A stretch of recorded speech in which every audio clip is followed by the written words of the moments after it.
Oke, jumpa lagi bersama saya Wong Ganteng Sandonyo, dan kali ini saya ketemu dengan sang fenomenal ya. Ini salah satu buronan yang saya cari ya untuk bisa masuk ke konten saya karena spesial banget menurut saya. Saya mau mengulik cara berpikir, pandangan, terus kontribusi. Yang paling penting itu sebenarnya dia berkontribusi besar menurut saya loh, pribadi saya sih, sehingga layak untuk saya kejar, saya cari, dan saya buru untuk masuk ke channel saya ya. Perkenalkan, tamu saya kali ini adalah Mbak Kontring. Ya. Istimewa. Mbak Kontring, boleh dikenalin sih Mbak Kontring ini siapa sih? Coba Ya, boleh dikenalin. boleh ya. Mungkin yang di luar sana sudah banyak mendengar ya, Kontring itu seorang yang judes, galak, sadis, dan satu lagi konslator. Fine ya, terserah kalian mau menganggap saya bagaimana, itu tidak akan menjadi masalah ya kan.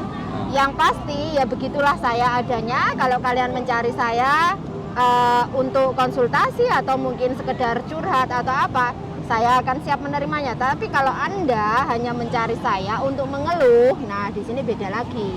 Saya tidak menerima keluhan Anda. Kalau Anda merasa saya galak, judes, nggak masalah. Itu individu, preference saja. Aman ya? Aman, tidak aman. masalah. Dan saya tidak sakit hati kok.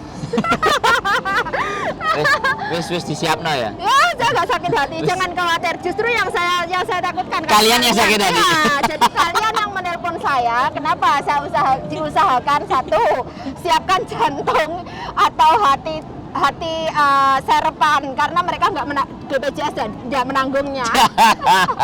Luar biasa. Jadi ini kenapa saya jadi buruan ya? Sebenarnya aku tertarik sih. Kenapa ya? Kenapa sampean melakukan hal seperti itu dan mengkritik ya? Mengkritik sekaligus terkadang juga memberikan sebuah solusi ya. Kritik, solusi terhadap hal-hal di mana hal itu tidak jelas atau abu-abu di mata pemahaman kita. Iya. Nah, kira-kira kena opo? Itu termotivasi dari diri saya sendiri ya kan, karena saya merasa bahwa setiap dari kita itu punya hak yang mana paling dasar seperti yang sudah saya tulis di page ya. Setiap dari Anda itu punya hak, yaitu hak untuk pintar, hak untuk belajar, dan hak untuk tahu. Dan itu yang bisa memainkan adalah mindset kita gitu loh. Jadi tugas saya adalah hanya memberikan sebuah asupan gizi bagi otak Anda. Kalau Anda mau memainkan otak Anda, artinya Anda menang. Tapi kalau Anda tidak mau memainkan otak Anda kalah. Simpel kan? Nah, kalau Anda masuk ke page-nya Kontring, di situ kalau kalian mau melihat semuanya secara detail, itu jelas di situ ada, ya kan? Setiap dari kita punya hak yang sama, yaitu hak belajar, hak untuk pintar, hak untuk tahu. 3 ini saja loh. Ya kan? Kalau kamu sudah memahami hakmu ini, artinya kamu akan segera mencari tahu kan? Nah, di saat kamu sudah dikasih materi, kamu mau enggak belajar? Selagi kamu masih tahu A, B, C, kamu tidak buta huruf, otakmu akan berpikir. Oh, jadi poinnya di situ ya, yang dilakukan, kenapa itu poinnya di situ. Jadi membuat teman-teman ketika disajikan sesuatu berpikirlah. Ini sajian, mau tak makan pakai tangan, mau tak makan pakai sendok, mau tak kunyah dulu apa mau tak telan. Iya. Jadi pinginnya seperti itu ya, kepinginnya. Jadi ketika sudah disajikan ya olahlah. Betul. Olahlah sajian tadi. Betul. Sehingga kalian bisa memahami. Bukan langsung bertanya iki opo gitu. Iya. Bukan. Jadi kamu tidak akan pernah menemukan hal itu di Kontring. Baik kamu di akun pribadi maupun di page, maupun kamu bertanya di inbox maupun di WA akan sama. Jadi makanya kalau kalian bertanya, jawabannya adalah justru pertanyaan balik. Jadi tidak akan kamu mendapatkan sesimpel itu jawabannya, tidak. Jadi nggak ada jawaban mateng, tapi jawaban itu kembali ke diri kalian. Iya. Saya gambarkan kesekian bentuknya silakan diputusin sendiri. Iya, tepatnya karena demikian. berdasarkan Jadi akan ada teka-teki seperti itu. sebenarnya enggak. Jadi itu pendapat, akhirnya mereka punya pendapat, mereka berpikir aku kudu piye. Iya. Harapannya sampean kan ke situ. Iya. Jadi jangan tahu matenge wis ndang dipangan. Iya. Tapi berpikirlah bahwa ini wis tak sajikan. Nah, tinggal kamu mau menanggapinya, mau meresponnya. Nah, Terus ketika sudah sampai pada sekian dan nggak paham baru betul. discuss. Karena kan Discuss begini, ya? Iya, betul. Bukan Karena- hasil berarti? Bukan hasil. Nah, karena kan begini. Bagaimana saat ini dengan zaman dulu kita belum mengenal yang namanya media sosial, ya kan? Kita belum ada HP secanggih sekarang, internet tidak seperti sekarang. Jadi kesempatan kalian saat ini itu sangat banyak, gitu loh. Ketimbang kita yang dulu zaman dulu HP masih jadul, kita harus banyak informasinya dari koran, ya kan? Bahkan mungkin kita harus sampai terjun ke lapangan di organisasi. Dulu saya juga di organisasi kan. Nah, jadi saya tahu. Nah, dari situ makanya sekarang kalau ada media sosial, kenapa saya mengubah cara saya untuk bermedia sosial, memberikan pendidikan secara publik bagi masa yang memang mau membutuhkan. Jadi saya tidak memaksa Anda. Saya tidak memaksa Anda harus mengikuti page saya, tidak. Saya tidak memaksa Anda harus membaca, tidak. Tapi di saat Anda butuh, bacalah. Simpel kan? saya menyajikan. Yes. Mau dimakan, mau enggak, mau dilihat. Nah, itu kan Oh. pilihan Anda kan, ya kan? Ya. Intinya kalau memang kamu haus informasi, kamu akan cari.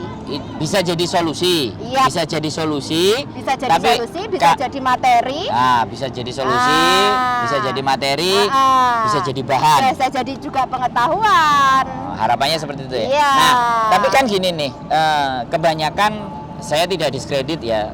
Kebanyakan teman-teman ini mungkin ya sudah capek, sudah lelah. Terkadang ketika dia harus berpikir lagi, berpikir lagi, menggunakan otaknya lagi ke sesuatu hal yang itu pada notabene-nya dia itu butuh dan perlu, itu agak sedikit ada rasa malas. Nah, bagaimana menurut sampean?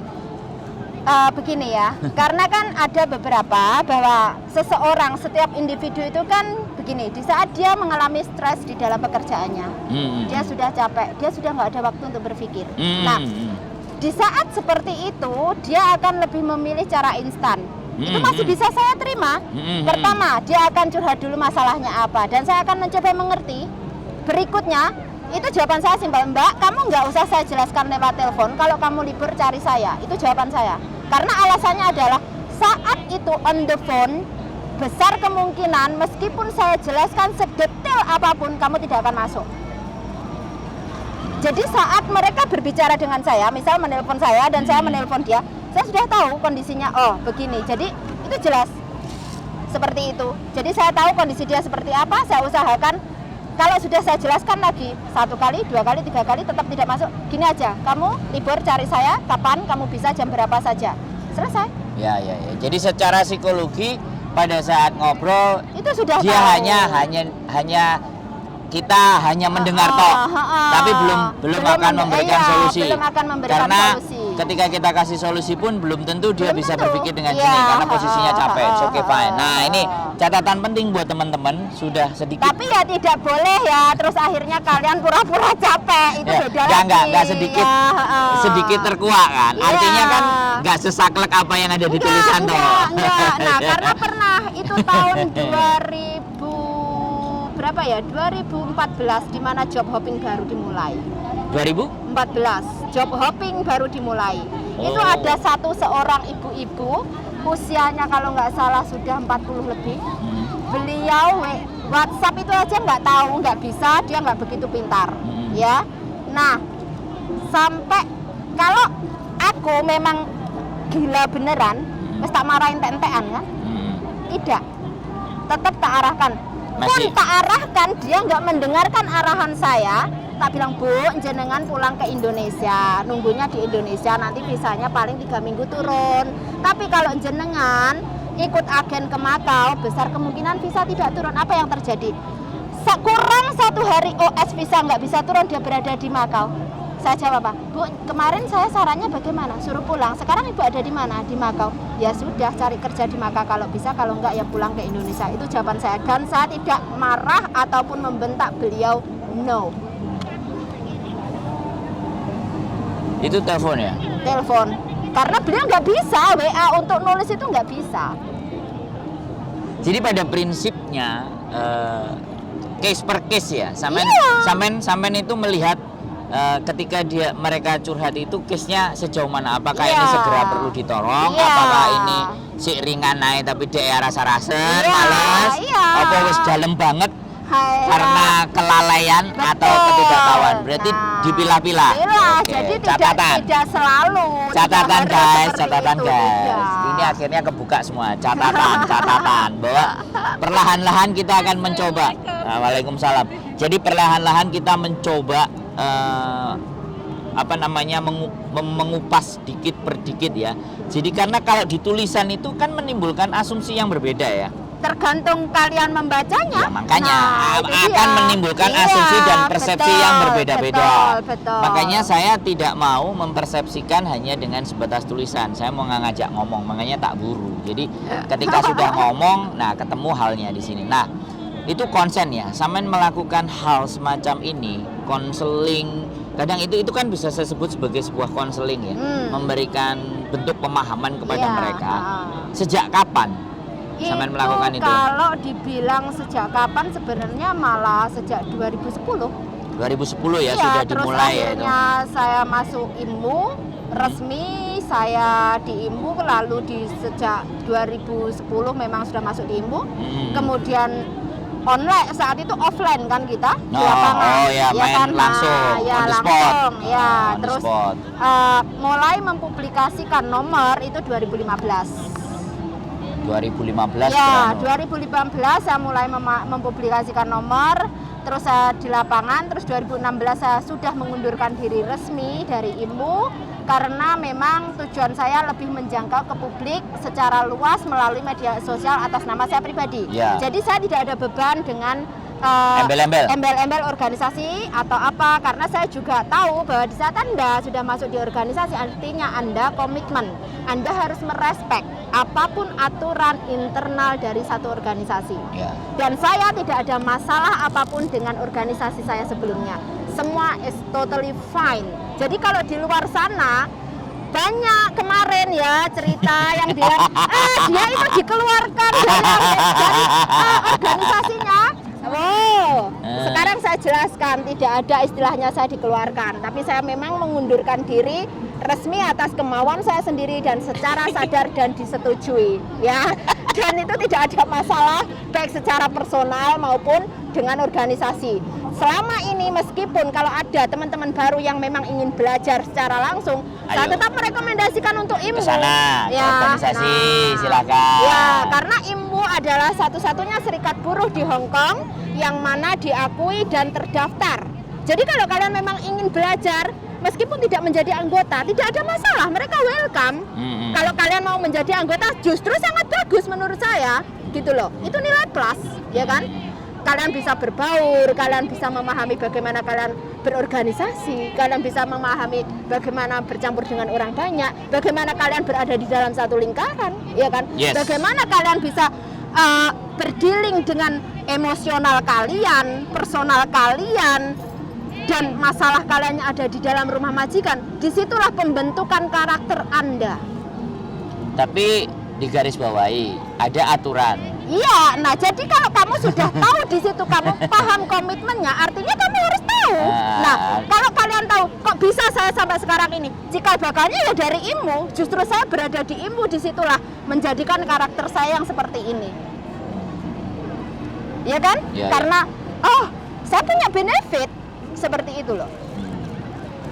Organisasi tapi ya kan memang organisasi jadi itu cikal bakal dan selebihnya pengembangan kan terserah kalian, mau keluar boleh, mau tetap stay, itu tetap kalian seperti itu. Tetapi ya seperti kalau kalian memang mau mempelajari tentang hukum ketenagakerjaan, advokasi, saya tetap merekomendasikan IMU. Tapi gini, ya sekarang kan sudah banyak sosial media ya, banyak juga membagi sesuatu sudah tidak berdasarkan offline, tapi Ya, sudah sangat online betul, banget betul, kan. betul. Pemahaman dunia saat ini juga sudah semakin begitu. Apakah pergerakan mereka juga seiring berjalannya waktu merambah ke sosial media? Iya, Ah. merambahkan mereka akhirnya ada page ya kan. Oh, Ya iya, mereka iya, tetap iya. aktif juga Betul. di online offline mereka tetap aktif dan mereka luar juga dalam. tetap menerima konsultasi dan lain sebagainya. Itu tetap dijalankan dan mereka tetap menjalankan juga online offline-nya. Tapi Sama. benar, jadi kalau menurut saya sekali lagi permasalahan yang berat sebenarnya di Hong Kong ini, kalau menurut saya sih sebenarnya nggak terlalu di sini kan sudah tertata semuanya. Sebenarnya begini. Nah, gimana Kenapa menurut sampean? saya lebih memilih menulis? Kenapa saya lebih memilih di online? Nah, karena Hong Kong itu adalah satu-satunya negara yang memberikan kejelasan standar kontrak kerja. Nah, negara lain belum. Ya. Benar kan? Nah, Semuanya terus, ada. Iya, dan Rule, by informasi rule. itu bisa kamu akses langsung melalui internet. Jadi yang mau saya tekankan kepada CBMI, ya kan, calon tenaga kerja, CPMI, TKI yang saat ini ada di Hong Kong, terutama ataupun yang belum bekerja, berangkat. galilah informasi tersebut. Itu kesempatan gitu loh, ya kan. Dan kenapa saya lebih ke online sekarang? Karena mereka saya harapkan mereka lebih tertarik kepada hal ini, tapi sayang mereka tidak akan tertarik kalau sebelum mereka kesandung masalah. Nah, Di sini, nah, problemnya kan sayang, ya kan? Kenapa? Nah, makanya kalau saya bilang kadang, Mbak tanya Google aja, mereka marah. Mbak baca, mereka marah. Kenapa kamu harus marah? Padahal itu kesempatan kamu, gitu loh. Kalau kamu mempunyai kesempatan itu, sementara itu free of charge, kenapa kamu tidak melakukannya? Jadi pada prinsipnya adalah saya juga sering membaca sih status sampean di awal atau di bawah itu selalu tulisannya baca 2 kali kan? Iya. Baca 2 kali. Sedangkan kita tahu sendiri bahwa masyarakat kita otomatis Indonesia banget, ya kan, darurat untuk baca. Literasinya, tingkat literasinya. Meskipun penyampaian kita dengan sesimpel itu, kamu tetap akan menyatakan, Mbak kegawan, ya kan? Soalnya sekali lagi bahwa saya basic pendidikan subjeknya waktu pendidikan itu ilmu perpustakaan dan saya sendiri tidak mendalami perpustakaan, saya nyingkur gitu karena memang itu tadi, karena tingkat literasi yang sangat kurang itu tadi akhirnya karena Anda juga berdampak. mungkin searching di page saya maupun di Facebook saya kan nggak semuanya saya tulis juga. Nah, saya juga membuat videonya, ada yang live, ada yang sudah saya rekam duluan. Nah, itu kan karena memang ada yang saya tulis, ada juga yang sudah saya pakai video. Meskipun ada video, tetap saya tambahi dengan caption dan tulisan dan penjelasannya. Nah, jadi kalau mereka nanya misal, Mbak libur tahunan kalau sudah bekerja sekian tahun dapatnya berapa? Mbak lihat di page video, ketik judulnya ini, pasti muncul. Kalau enggak di pencarian Facebook atau di Google. Selesai, kuncinya judul sama ditambah belakangnya contreng, itu pasti muncul. Iya. Nah. Jadi mengarahkan ke hal itu juga yang menjadi bagian. Oke. Nah, ada ini satu lagi yang istimewa. Dia tanya pemutusan kontrak. Tak kasih, Mbak dibaca dulu linknya. Iya, belum sampai 5 menit telepon lagi. Dikirim kemana dan lain sebagainya. Jawaban saya, Mbak tadi sudah tak kirim linknya kan? Iya, udah dibaca belum? Belum. Ya sudah baca dulu.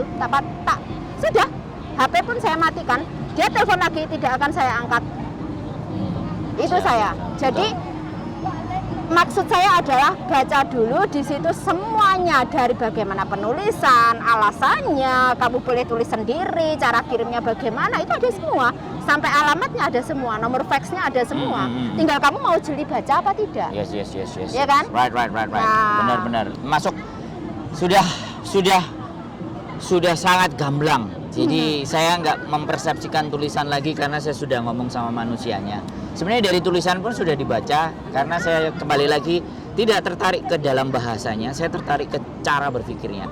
Nah, di sini ada juga sepenggal ya, bukan sepenggal lagi tapi banyak hal yang sampean lakukan mengkritisi sebuah lembaga perwakilan negara, dan ini ekstrim banget. Jadi aku melihat ya, tetapi menurut saya sekali lagi ya memang harus ada kayak gitu, kayak di Indonesia itu kan juga banyak banget lah yang mengkritisi apa namanya rezim. Nah, itu pasti ada. Nah, ini kan bagian dari, dan bagi saya ya sekali lagi ketika saya membaca tulisan, kritiknya itu ada dasar gitu loh. Kritiknya memang ada aturan-aturan yang terselipkan di situ, dan aku ndak bisa mengkonfrontir apakah itu benar apa enggak, tetapi sampean pasti punya pedoman hal sebelum melakukan kritik tersebut. Tepat. Nah, itu yang saya lihat. Tetapi juga direspon atau enggak saya juga nggak ngerti. Nah, pada prinsipnya masih, tetapi ada beberapa hal yang tetap terjadi gitu loh. Walaupun kita juga sudah teriak-teriak setengah mampus kan. Nah, kenapa sampean harus mengkritisi itu atau di sisi seberangnya gitu? Kenapa ya? Nah, sebenarnya saya melakukan kritikan ini sejak 2012 kalau nggak salah. Lebih awal lagi, Mbak. Iya, sejak kasusnya si Kartika Puspitasari. Oh, malah sampai ingat sampai namanya. Jadi itu KJRI itu belum page malahan. Oh, belum page ya, masih Facebook masih ya? Ada dua, ada page, ada Facebook. Dan itu langsung ke dinding Facebook loh. Jadi saya tidak main-main, itu